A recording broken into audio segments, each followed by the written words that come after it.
gimana nih hari ini? Capek nggak? Apa masih semangat? Nah, semoga masih semangat ya. Oke, jadi di sesi kali ini bakal ada sesi mentoring. Tapi sebelum itu, kalian pernah dengar gak sih tentang lifelong learners atau pembelajar sepanjang hayat? Hah? Apa tuh, Gap? Nah, jadi daripada kita lama-lama, langsung aja ke sesi mentoringnya. Nah, semoga suara kita kedengeran ya. Kalau nggak kedengeran atau kedengeran jelas, bisa ngeliat dari sini. Oke, jadi apa sih pembelajar sepanjang hayat atau lifelong learners? Jadi lifelong learners atau pembelajar sepanjang hayat itu konsep di mana kita sebagai manusia itu penting banget buat belajar terus-menerus mulai dari lahir hingga akhir hayat. Nah, apa sih urgensi atau pentingnya dari lifelong learners ini? Jadi, karena dunia ini kan selalu berubah ya, jadi penting untuk kita untuk terus memperbarui keterampilan kita, terus cara berpikir kita untuk menghadapi perubahan yang terjadi secara cepat gitu. Benar. Nah, terus selanjutnya ada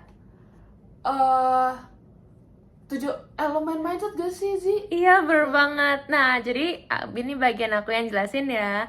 Nah, 7 elemen mindset itu apa? Jadi, elemen mindset itu ada 7, yaitu yang pertama, focus on growth, yaitu kemampuan dan kecerdasan individu dapat berkembang. Jadi, dedikasi dia akan kerja keras, bukan sesuatu yang statis. Selanjutnya adalah become a serial master, yaitu spesialisasi tunggal menuju kemampuan adaptif, ya, atau menguasai berbagai bidang keahlian. Nah, selanjutnya yaitu stretch, yaitu melangkah keluar dari zona nyaman. Yang selanjutnya adalah build a personal brand, yaitu strategi proaktif individu untuk mendefinisikan, mengkomunikasikan nilai unik serta keahlian mereka. Selanjutnya adalah own your development journey, yaitu sebagai agen utama dalam menentukan dan mengarahkan lintasan pembelajaran. Terus selanjutnya yaitu do what you love, atau melakukan sesuka hati kalian, itu penyelesaian pekerjaan dengan gairah dan nilai-nilai pribadi kalian masing-masing. Yang terakhir adalah stay vital, yaitu pemeliharaan energi fisik, mental, dan emosional yang berkelanjutan. Next, apa tuh, Gap?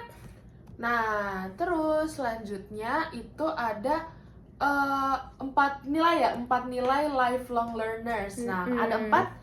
Yang pertama itu pengembangan kapasitas dan keterampilan fleksibel. Jadi itu tuh dilakukan secara mandiri dari diri masing-masing untuk terus-menerus berkembang, dan juga itu tuh nggak terstruktur secara formal. Jadi kalian tuh bisa belajar dari mana aja. Terus yang kedua itu peran sosial yang lebih bermakna. Jadi bukan cuma fokus ke penguasaan keterampilan teknis, tapi juga kayak mendukung kalian untuk lebih berkontribusi terhadap sekitar.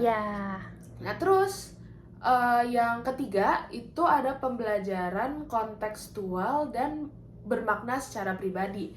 Nah, jadi ini tuh berlangsung secara berkesinambungan, jadi kayak saling timpal menimpal, jadi nggak terikat ke kurikulum formal kayak kuliah dan gitu-gitu. Terus yang terakhir atau yang keempat itu ada kemampuan berpikir secara struktural dan adaptif, yaitu berarti kalian membentuk pola pikir yang lebih struktur atau cara berpikir yang baru untuk menghadapi perubahan yang terjadi secara cepat gitu. Benar. Nah, selanjutnya adalah instrumen pendukung PSH. Yang pertama adalah pendidikan non-formal. Nah, jadi dalam konteks pembelajaran sepanjang hayat itu, pendidikan non-formal tuh menyediakan sarana pembelajaran yang berkelanjutan, lentur, dan relevan dengan kebutuhan nyata kehidupan sehari-hari. Nah, kemampuannya tuh menyesuaikan diri dengan kebutuhan belajar yang beragam berdasarkan usia, latar belakang, pendidikan, dan tujuan peserta didik. Jadi, seperti itu kayak pelatihannya tuh kayak pelatihan keterampilan, kursus profesi, dan pengembangan diri. Nah, jadi di sini tuh kalian tuh bisa berperan penting dalam pengembangan soft skill seperti berpikir kritis, komunikasi, kolaborasi, dan pemecahan masalah. Jadi tuh ini kayak jadi sarana yang efektif gitu guys. Nah, selanjutnya adalah yaitu ekosistem pembelajaran. Nah, ekosistem pembelajaran itu ada komponennya. Yang pertama adalah manusia. Nah, manusia itu sebagai pembelajar, pendidik, sama komunitas. Nah, pembelajar ini merupakan pusat dari ekosistem yang berperan aktif dalam mengarahkan proses belajarnya secara mandiri. Nah, kalau pendidik itu bertindak sebagai fasilitator dan pemandu. Yang selanjutnya adalah komunitas, itu memberikan dukungan sosial serta ruang untuk berbagi pengetahuan. Jadi itu kalau punya pengetahuan lebih, jadi itu bisa di-sharing gitu guys.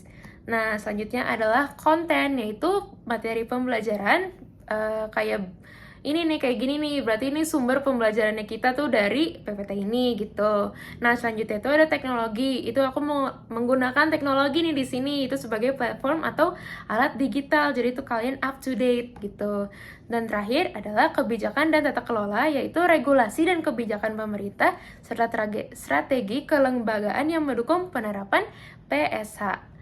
Dan yang terakhir adalah lingkungan, yaitu fisik dan sosial. Nah, kalau lingkungan fisik itu, lingkungan fisik itu yaitu tempat-tempat formal dan non-formal seperti sekolah, universitas, perpustakaan, atau ruang komunitas. Dan yang terakhir adalah lingkungan sosial, yaitu budaya belajar di suatu komunitas atau organisasi, norma yang mendorong pertukaran pengetahuan dan kualitas interaksi antar individu. Nah, dari yang udah kita jelasin nih, ada yang mau nanya nggak kira-kira?